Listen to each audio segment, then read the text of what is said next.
Bueno, hola, muchas gracias por la invitación. Estoy súper contenta de estar acá para compartir un poco con ustedes.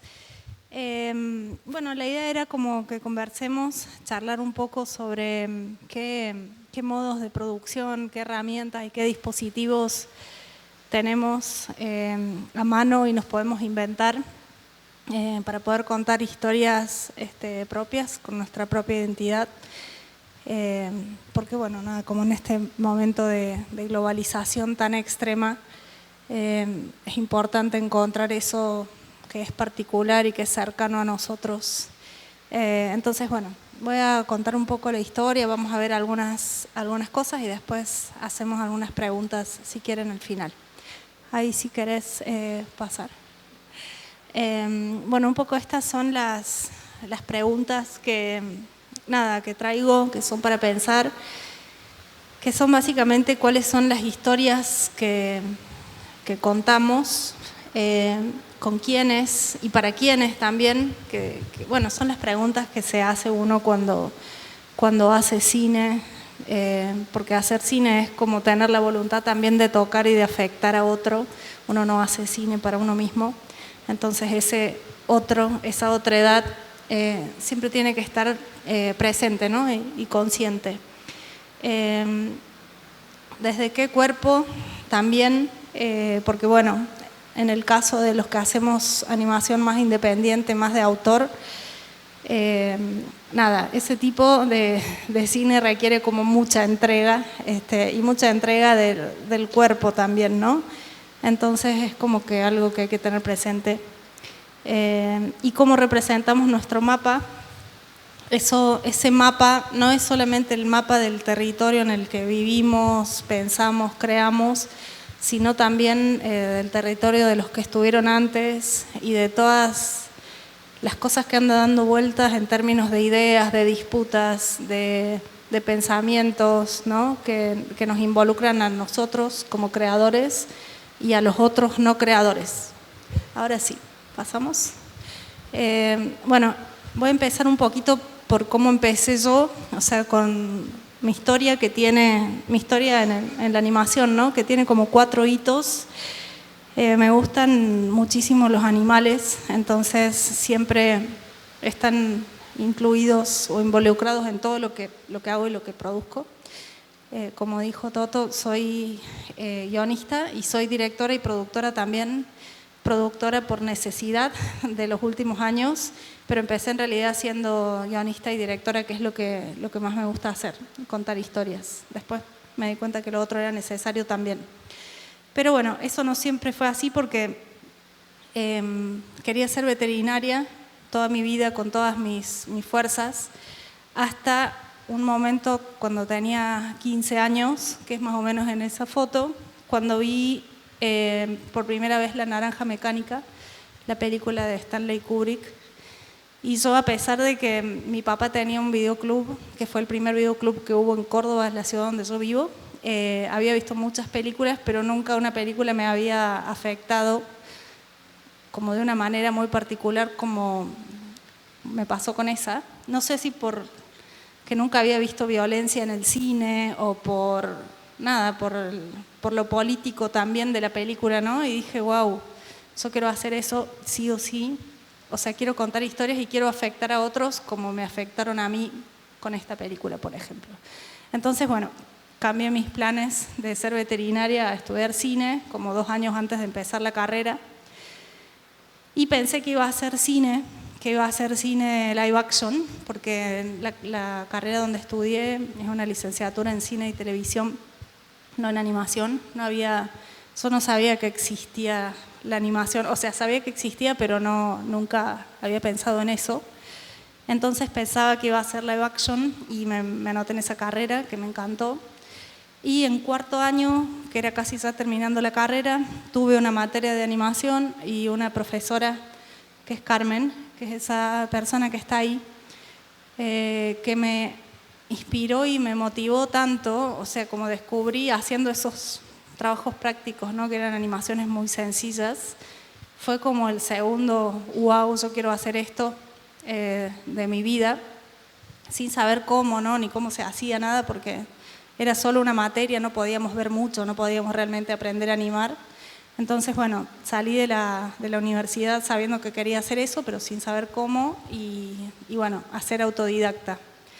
No sé dibujar, lamentablemente, algún día cuando tenga tiempo voy a aprender, pero por esa razón es como que siempre desde el principio pensé en el stop motion, no solamente porque no sé dibujar, sino porque me gustan las manualidades, las cosas físicas, los objetos, siempre estoy como juntando cosas. Entonces, bueno, digo, bueno, voy a hacer stop motion y también hacía ballet, danza clásica. Entonces, en una clase de danza clásica me encontré con una persona, un compañero, que también había estudiado cine, pero era mucho más chico, y los dos teníamos como una inquietud de hacer algo de animación y de hacer algo de animación para niños, y así sin que hubiera ningún tipo de posibilidad en términos financieros ni saber cómo lo íbamos a hacer. Empezamos a escribir una serie trabajando con un grupo de filosofía con niños, no para niños, sino con niños, ¿no? Que era un grupo de profesores y filósofos que trabajaban con grupos de niños en las escuelas y en otras instituciones de educación no formal. Y empezamos a pensar como un poco en qué era lo que había disponible para las infancias en ese momento en términos de contenidos, de historias, ¿no? Y es como que todo nos parecía muy lejano culturalmente, ¿no? Porque bueno, es lo que pasa, que estamos como súper colonizados por todo lo que viene del norte global en nuestras subjetividades.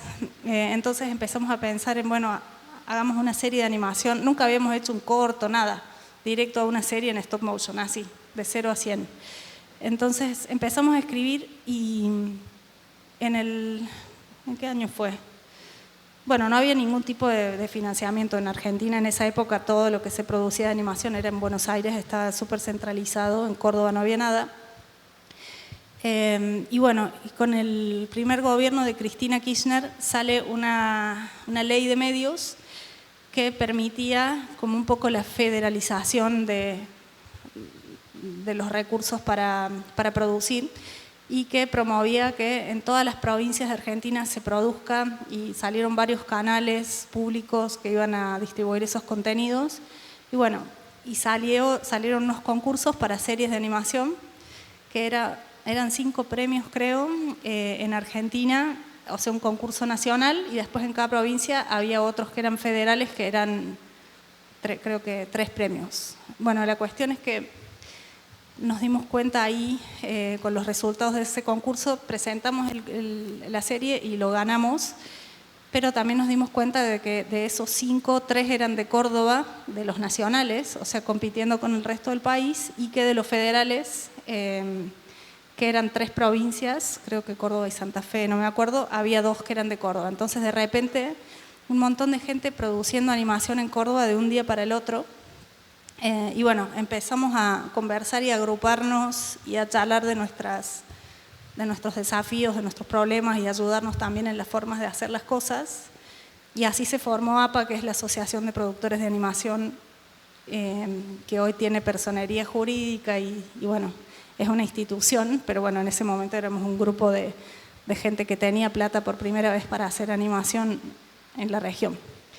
Entonces, bueno, esa serie fue Antón, que fue una serie de 4 capítulos de 11 minutos en stop motion, sin ninguna experiencia previa. Y nada, tuvimos un productor que no sabía en lo que nos estábamos metiendo, por suerte, porque si hubiera sabido no lo hacíamos. Y bueno, hicimos esa serie, y esa serie de repente quedó en Annecy y empezó a ganar premios y a quedar en un montón de festivales, y bueno, así, como sin haber hecho mucho antes. Entonces, a partir de ahí, bueno, se nos abrieron puertas para trabajar con canales públicos como Paca Paca para hacer más series, y ahí fundamos OSA, que es mi casa productora, que es un estudio chiquito de Córdoba, desde donde producimos cine, o sea, cortos y tele, pero con ciertos temas que nos interesan, que son básicamente los animales, como ya dije antes, la diversidad, las diversas vidas mentales, porque mi mamá era enfermera en un neuropsiquiátrico y yo crecí acompañándola muchas veces, interactuando con las personas que estaban internadas ahí.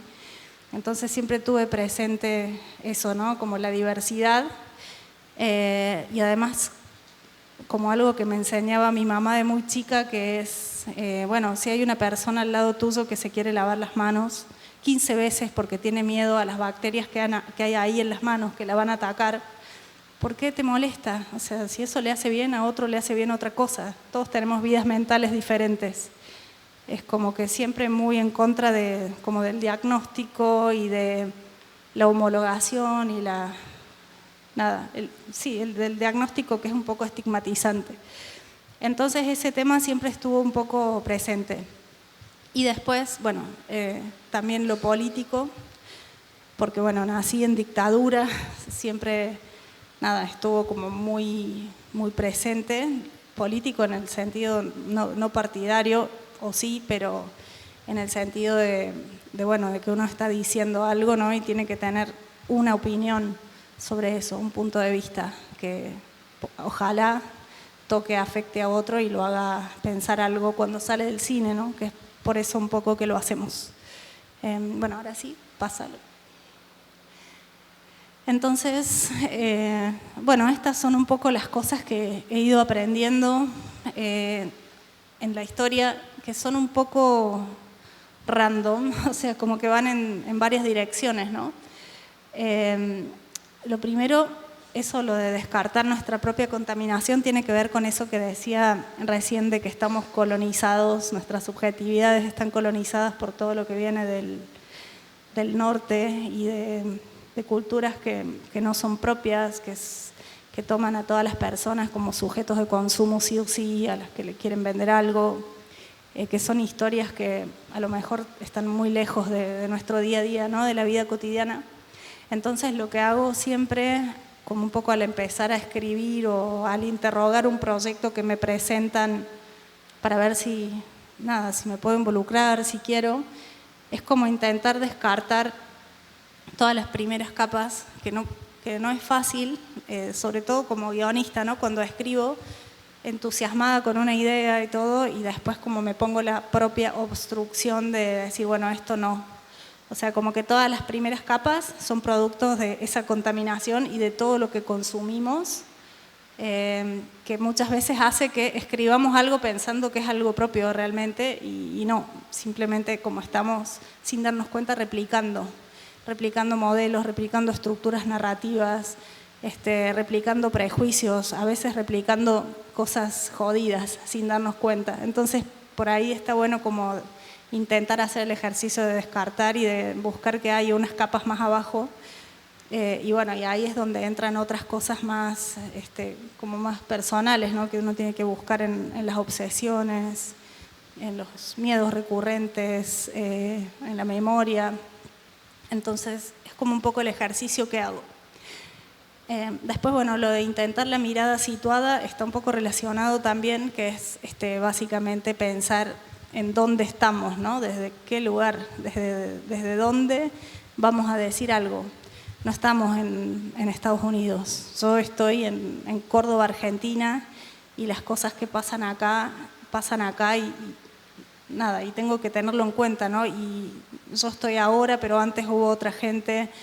En mi país han pasado cosas, hubo genocidios, hubo, bueno, cosas terribles. Entonces, situada desde ese lugar, ¿no? Decir, bueno, de alguna manera voy a hablar de esto. Estoy acá, en el sur, y con lo que tengo voy a hacer algo para contar esto. Bueno, después intentar tomar distancia de las narrativas hegemónicas, siempre generalmente dominadas por la mirada masculina heteronormada. Por ahí no lo pensamos, pero es un poco así. Entonces, en ese sentido, tratar siempre también de de ir a la diversidad, de trabajar con equipos diversos, de tratar de correrse un poco de eso, ¿no? Que es lo primero que hay, lo que está por todos lados, y decir, bueno, me voy al margen, me voy al costado y desde ahí puedo ofrecer otro punto de vista, ¿no? Eso, refugiarse como un poco en la periferia de estos discursos globales y ver qué hay ahí, ¿no? Como un poco en la sombra. Tomar riesgos, bueno, eso en la Argentina contemporánea, donde estamos, donde vivo, con el presidente que está cortando todos los fondos de cultura, que está, bueno, nosotros somos privilegiados, pero están pasando cosas mucho más terribles. Entonces, tomar un riesgo es como casi necesario, o sea, como que no hay otra opción, porque no hay nada más, o sea, no hay financiamiento, no hay, hay censura. Entonces, bueno,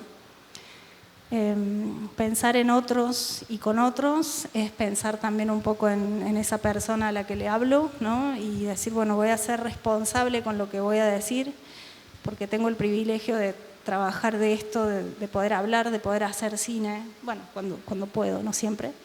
Entonces, bueno, ¿quién es ese otro al que le voy a hablar y con quién lo hago, ¿no?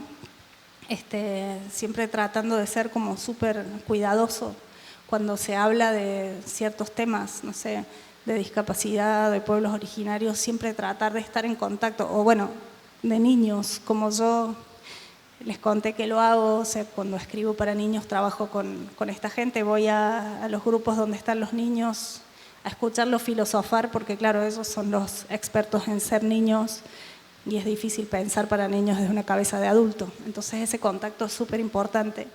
Y lo mismo con cualquier tema del que vayamos a hablar, sobre todo si no es algo personal, si no es algo que nos atraviesa directamente. Y bueno, y después armar equipos diversos, eso es algo que hacemos en OSA, casi siempre trabajamos con equipos principalmente de mujeres y disidencias. También como un poco para hacer una reparación. No es que tengamos un problema de trabajar con varones, pero bueno, es lo que pasa. También lo hacemos, pero siempre tratamos de que sea por lo menos equilibrado. Y después, bueno, tomar lo disponible y buscar, ¿no? Lo disponible en muchos aspectos. Y ahora sí pasemos a la próxima.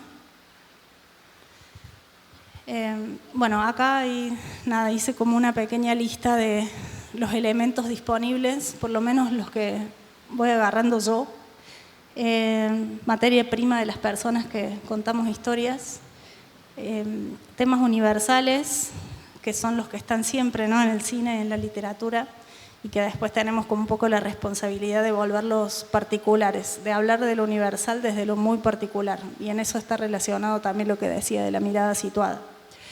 La condición humana, el amor, el dolor, la muerte, la fe, la existencia, crecer. Y puse un frame de este corto de Julia Pott, que es una autora inglesa, que me gusta mucho porque tiene una combinación de muchas cosas de estas de las que estoy hablando, de sus obsesiones, de cosas personales, del momento y el lugar histórico en el que vive.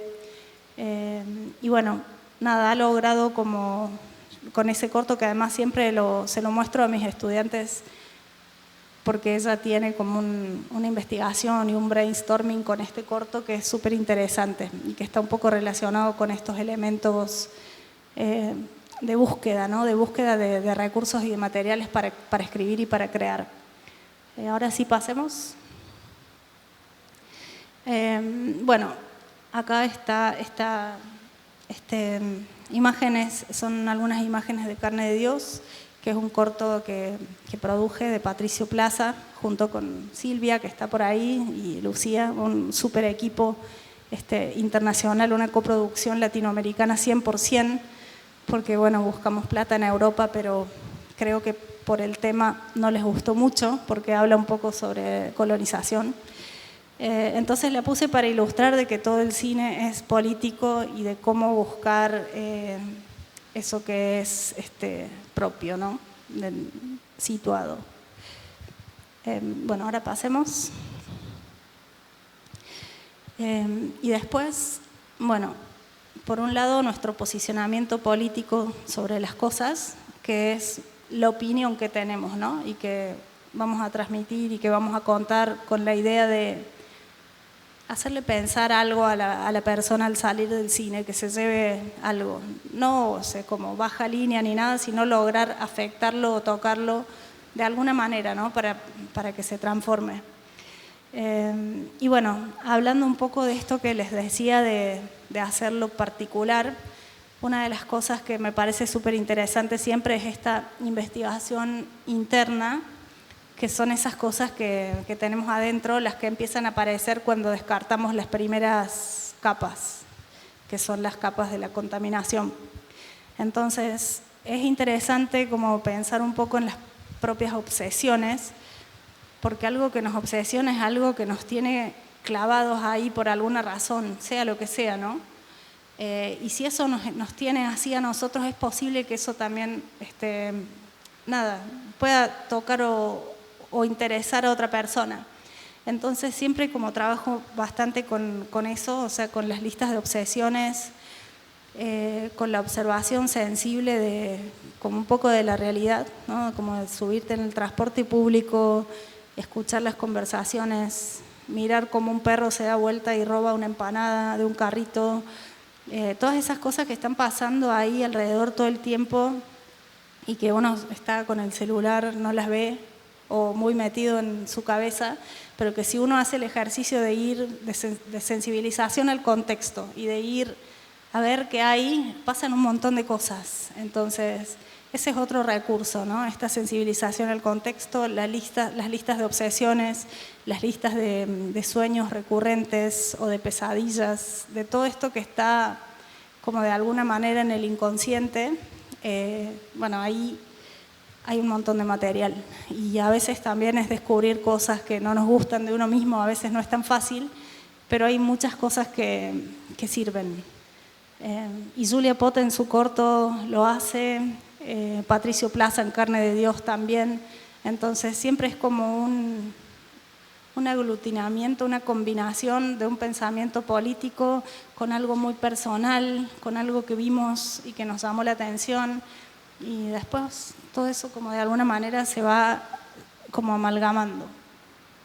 Ahora sí pasamos.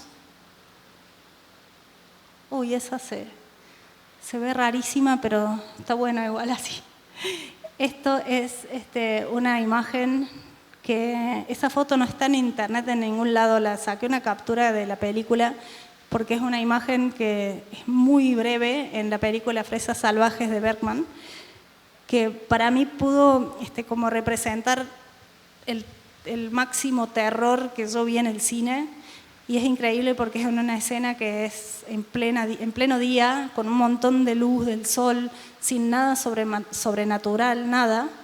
Simplemente es como una persona que va caminando por una calle en un pueblo desierto en plena siesta y de repente aparece alguien de un costado con una cara, bueno, lástima que no se ve, pero es una cara muy extraña y dura nada menos de un segundo y se corta. Pero a mí me impresionó tanto eso que por eso elegí esta imagen para ilustrar esto de la investigación externa, que son estas cosas que me han tocado desde afuera, que no son lo que está adentro, sino lo que está afuera. En mi caso, obviamente, esta película, La Naranja Mecánica, y bueno, todos los animales con los que he convivido y que he visto y que he visto miradas. Y bueno, y también es como ponerse a investigar un poco por fuera de lo estándar, o sea, no solo investigar, ver mucho cine, ver mucha animación, sino también ir por otros lados.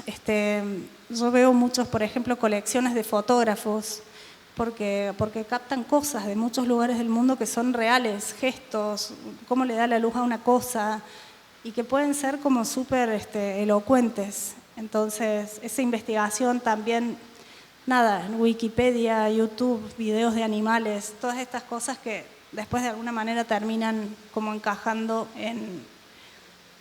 en lo que creo, ¿no? En lo que hacemos o bueno, también cuando vienen proyectos de otros que consideramos. ¿Pasamos? Y después, bueno, los dispositivos narrativos, ¿no? Bueno, al ver cine nos damos cuenta un poco cuáles son estos dispositivos que se usan en las estructuras clásicas, las formas clásicas del cine, que son lineales, que tienen principio, desarrollo y desenlace.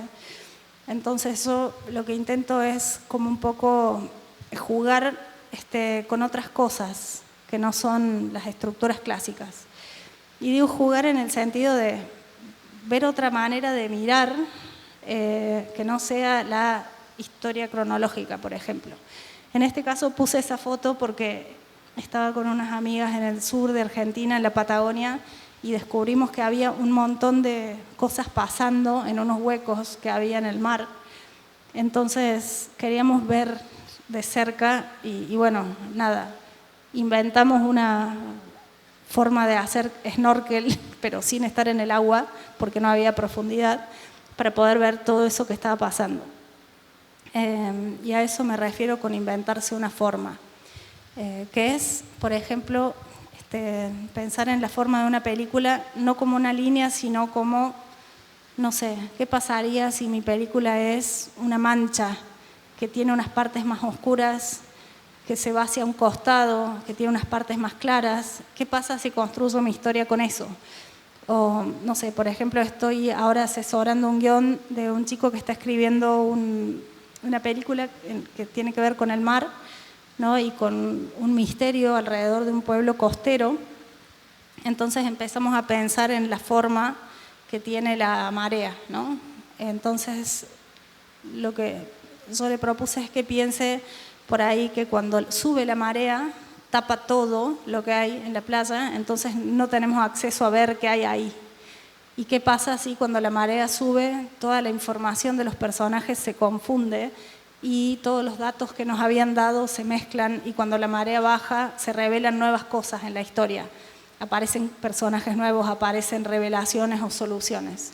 Y a eso me refiero a tratar de jugar un poco con la forma, ¿no?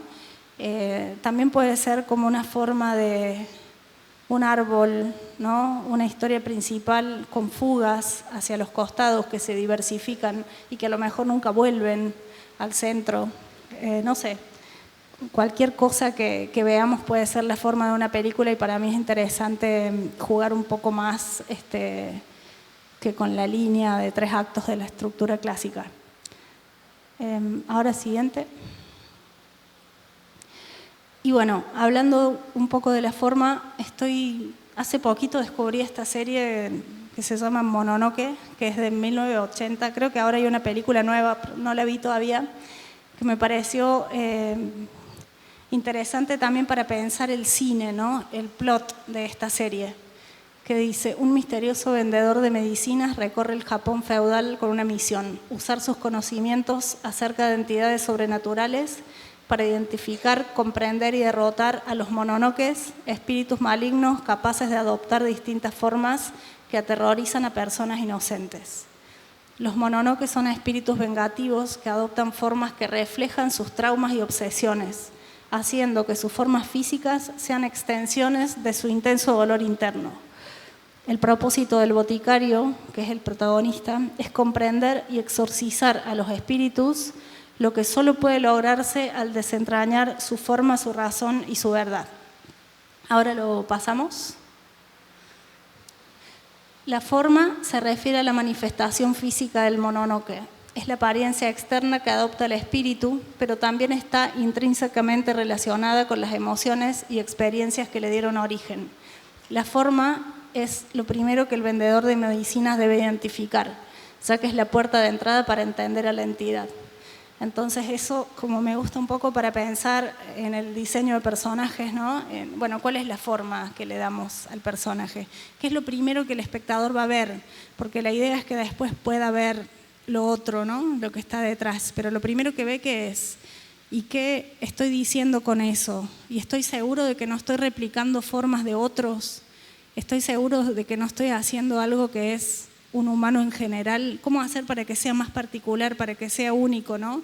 Y ahí volver un poco a eso, a la observación de la realidad, a la búsqueda interna y a las cosas que nos hacen seres únicos y particulares.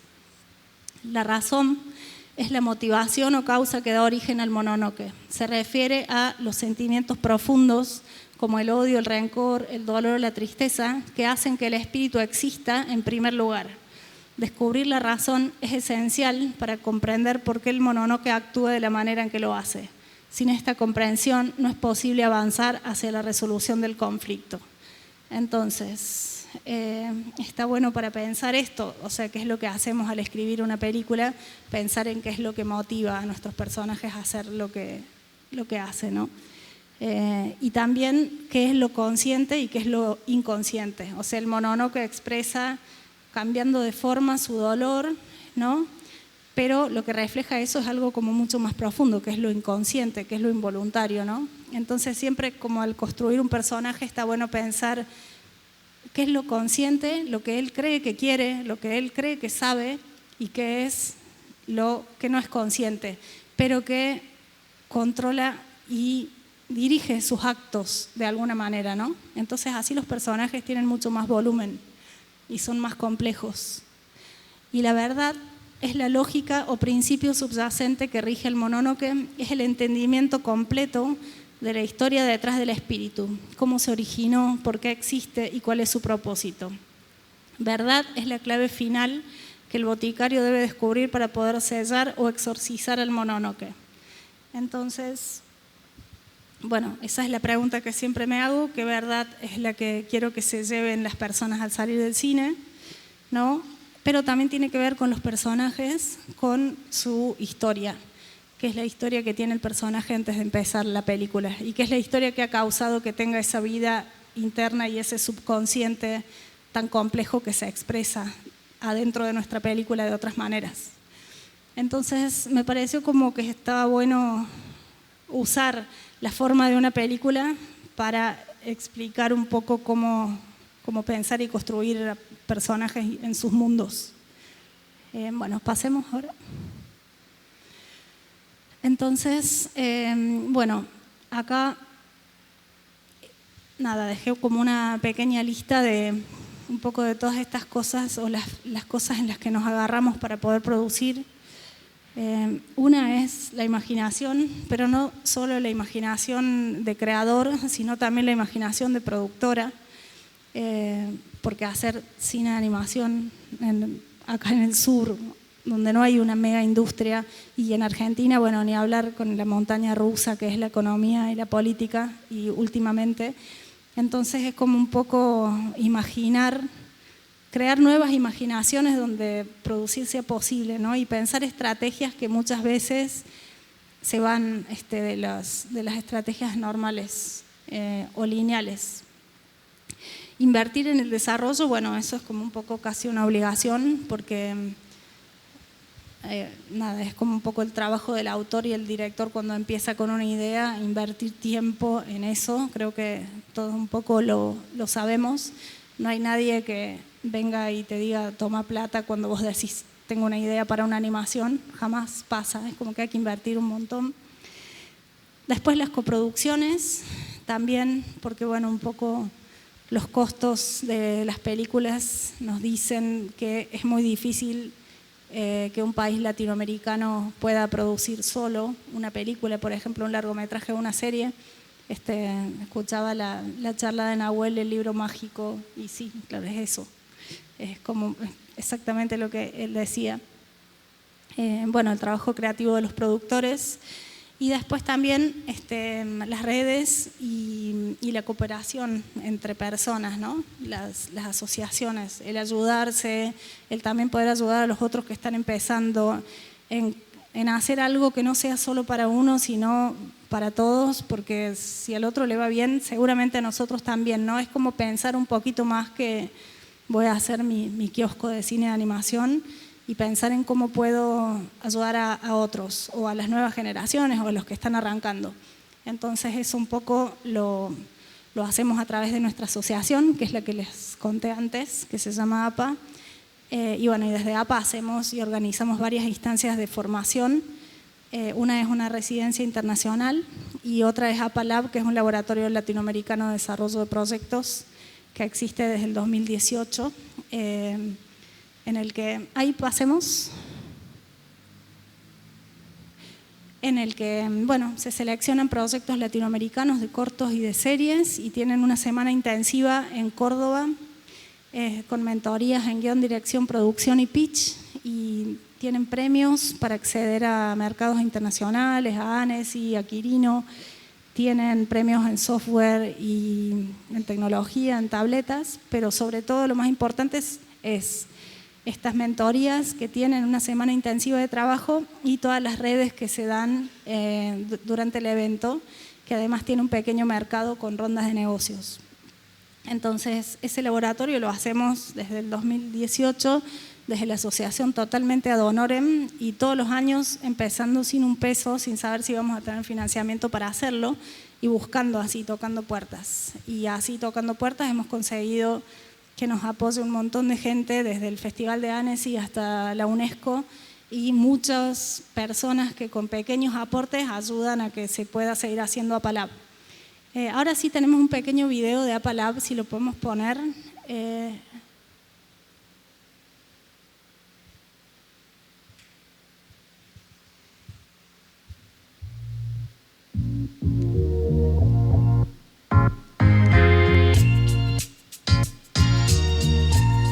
APA Lab.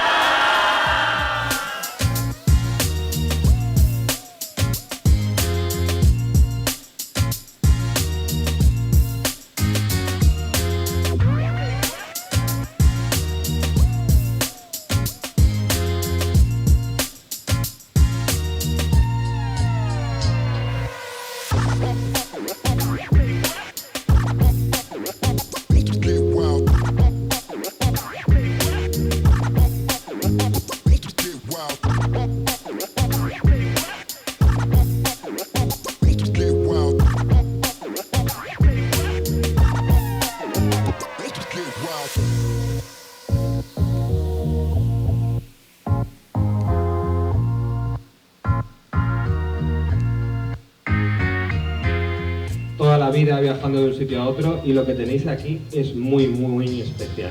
Yo no lo he visto en ningún sitio. Así que hay que apoyarlo, hay que darle duro y que siga muchos años. Muchísimas gracias.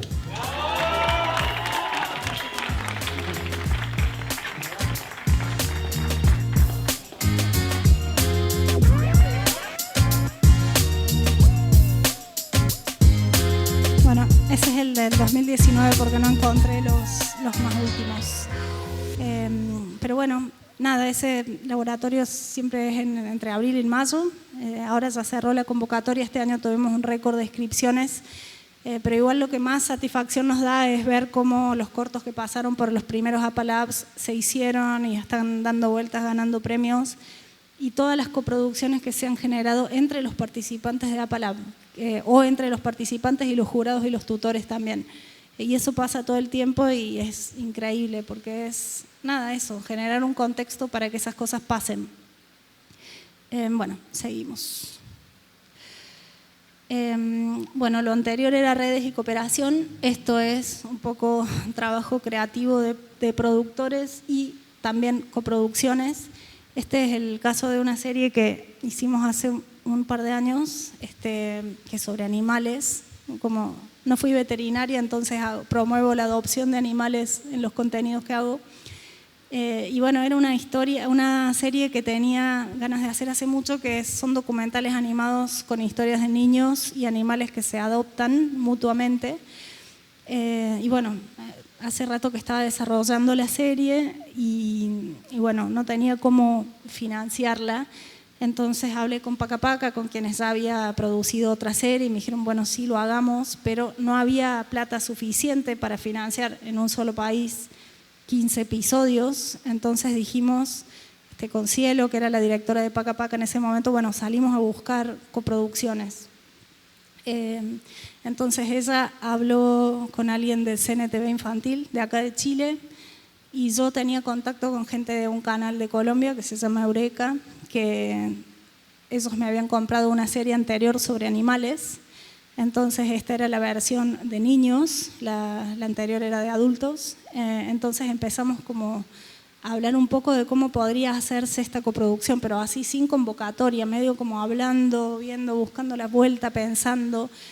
Y bueno, y llegamos a la conclusión de que la forma era hacer 15 capítulos de los cuales sean 5 de cada país, con historias de niños de cada país, que cada país produjera en su país, con su equipo y con sus recursos, 5 capítulos, y que se coordinaba y se dirigía desde Córdoba, o sea, desde nuestro estudio, para que eso tuviera homogeneidad, ¿no? Tanto en la forma de conseguir los casos y las historias como en la estética, el tipo de animación y todo, ¿no? Porque tenía que ser una serie que parecía hecha toda en el mismo lugar, pero iba a ser producida en 3 países, con equipos que trabajaban con software distintos, unos en Mojo, otros en After, otros en Toon Boom. Todo era pintado a mano y los acrílicos, o sea, los colores eran distintos, los que se conseguían en cada país, y tenía una paleta limitada, entonces hubo que ver cómo empatar colores. Y bueno, eso trajo muchas complicaciones de ese tipo, pero al final se pudo hacer. Y lo bueno es que cada uno de los 3 países, pagando 5 capítulos, tenía 15. Entonces era algo que como que le cerraba a todos. Y además era no sacar el dinero de su país y producir de forma regional y dándole trabajo a equipos de cada país. Entonces fue como un modelo de coproducción muy, muy particular y muy específico que salió bien. Entonces, bueno, nada, ahí los canales también hablan un poco de esto como una forma creativa de hacer una coproducción un poco inusual. Tenemos un capítulo para ver, que es un capítulo chileno, muy gracioso, y también un pequeño backstage.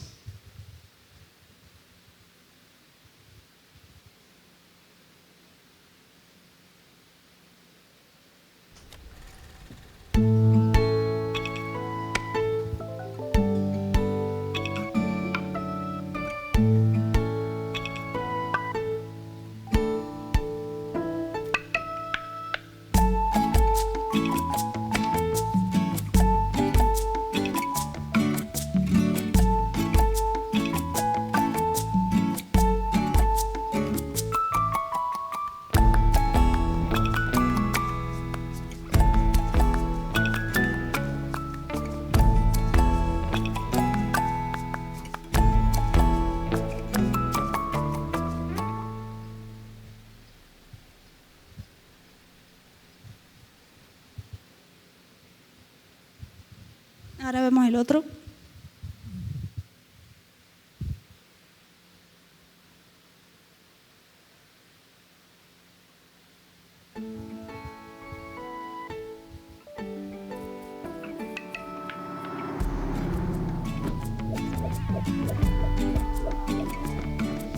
Subir un poquito el volumen.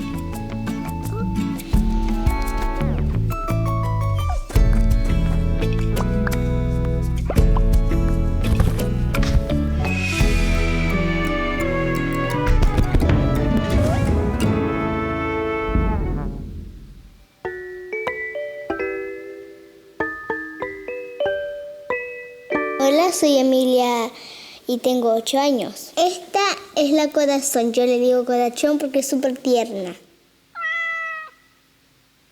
Ella vivía en la basura y comía como cascadas de plátano, un huevo podrido. Ella dormía en la tierra y en la calle. Ella llegó a la casa porque mi mamá fue a comprar huevos y también la Corazón andaba encima de un mueble y se subió arriba del hombro. Y mi mamá llegó con la Corazón arriba de su hombro. Cuando yo la vi me emocioné tanto porque siempre quise tener un gato. Entonces decidí adoptarla. Ella comió en la noche. Comió y durmió. Y luego, en la mañana siguiente, yo desperté y ella estaba en mi pieza, sentada en una alfombra y olía a dientapoto. porque ella se sentaba en la basura, dormía en la tierra, en la calle. Por eso olía mal. Yo creo que su dueño era un niño. Entonces creo que ese niño no le gustó tanto a la Corazoncito, porque creo que a ese niño le gustaba más a los perros que a los gatos y la dejó abandonada. Ahora la Corazón está más o menos en una foto, no mucho, y ahora no duerme en la calle. Y está sana, está saludable, ella ya no come basura, ahora come comida de gatos. Cuando yo voy al baño, hace del 1 o del 2, y cuando hago del 2, ella me espera dentro del baño, porque a ella le gusta el olor de la caca. Y lo que más jugamos es que yo le hago pociones secretas. Son como resistencia al juego, caída de plumas, invisibilidad, rapidez y superfuerza. Si la Corazón necesita ayuda, puedo dar la poción de caída de plumas y puede caer como una ligera pluma. Es súper mágico. La Corazón no tiene dientes, se ha vuelto un poquito más viejita y por eso se le han salido los dientes. Solo tiene colmillos, pero tiene colmillos como un vampiro y creo que es una gata vampira. Yo la quiero mucho, hasta de número 80.000, 9.000, 60.000, 100.000 y 90.000.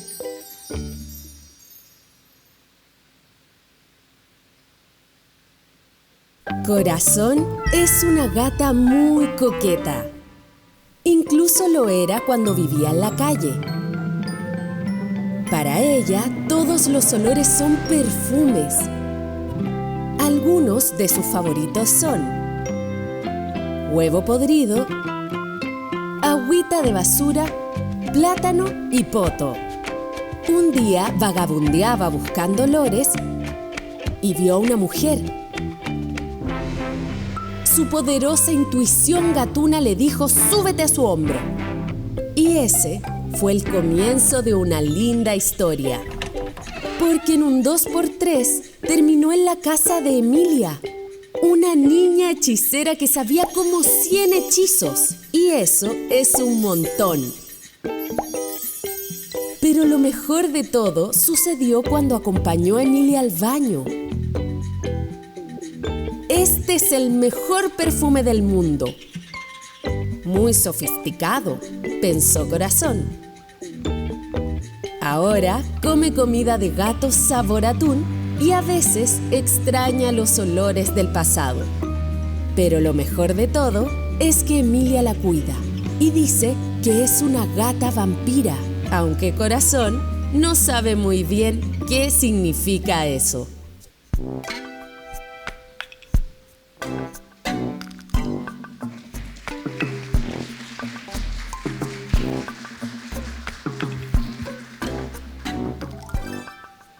Bueno, ahora volvemos a la presentación.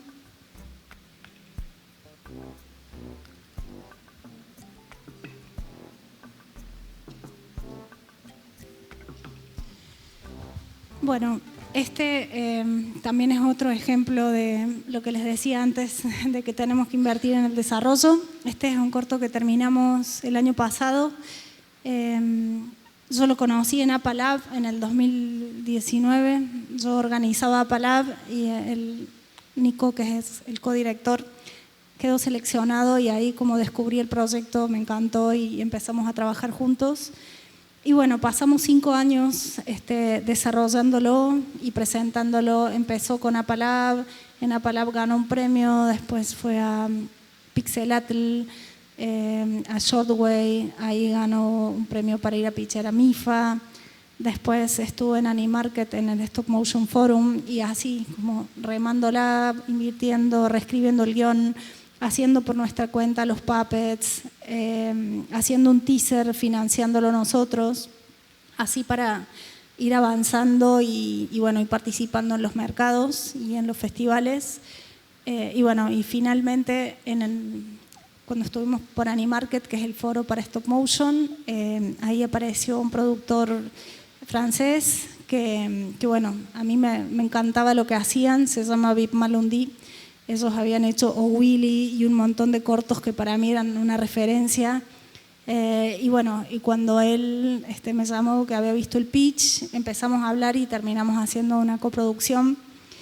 Ya teniendo un financiamiento es mucho más fácil conseguir el resto, entonces teniendo un financiamiento de Francia fue más fácil conseguir en Córdoba, en Buenos Aires, bueno, y en varios lugares. Al final terminó siendo una coproducción en la que los porcentajes de la propiedad intelectual, de los derechos, se dividieron 55 para nosotros y 45 para ellos, a pesar de que ellos pusieron más dinero, porque hicimos una negociación en la que explicamos todo este desarrollo que habíamos hecho y le pusimos un valor que no era en plata, porque no era plata que habíamos conseguido, pero sí habían sido 5 años de trabajo que hicieron que el corto sea lo que es cuando llegamos a pitchear.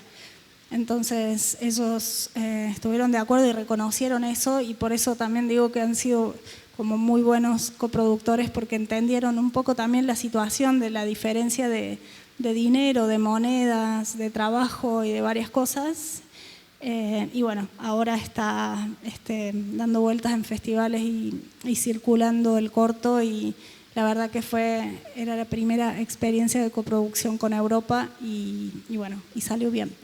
Y además, bueno, quedó como súper buena onda para producir otras cosas después.